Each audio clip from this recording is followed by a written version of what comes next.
দারুণ সম্ভাবনা রয়েছে এবং তামিম যেভাবে আপনার ইন্ট্রিম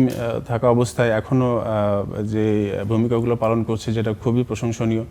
আমরা আর কি দেখেছি যে আপনার কিছু কিছু ডিসিশন খুব দ্রুত নিয়েছে, এটা বিগত সময়ে আপনার খুব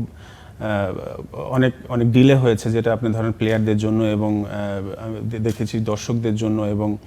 ওভারঅল ক্রিকেট আপনার স্ট্রাকচার কীভাবে চেঞ্জ করতে হয় সেই বিষয়গুলো নিয়ে খুব আপনার ডিপলি চিন্তা করছে এবং এটা একটা পজিটিভ দিক যে আপনার এই বিষয়গুলো আসলে একজন বোর্ড প্রেসিডেন্ট ডিরেক্ট যখন সে নিজে গিয়ে সরজমিনে অনেক কিছু দেখতেছে, সেখানে আসলে কি নিড প্লেয়ারদের সঙ্গে কথা বলছে এবং এটা তো শুধুমাত্র আমরা দেখি যে একটা রেজাল্ট দেখি, তো পুরো একটা সিস্টেমের বিষয় আপনার। আমি যতটুকু মনে করছি যে একটা স্ট্রং সিস্টেম যখন বিল্ড আপ হবে তো প্লেয়ারদের জন্য কাজটা অনেক সহজ হয়ে যাবে। তো আমি ব্যক্তিগতভাবে আশা করি যে তামিম যদি বোর্ড প্রেসিডেন্ট হয়ে আসতে পারে বাংলাদেশ ক্রিকেটের, অবশ্যই বাংলাদেশ ক্রিকেটে ভালো হবে।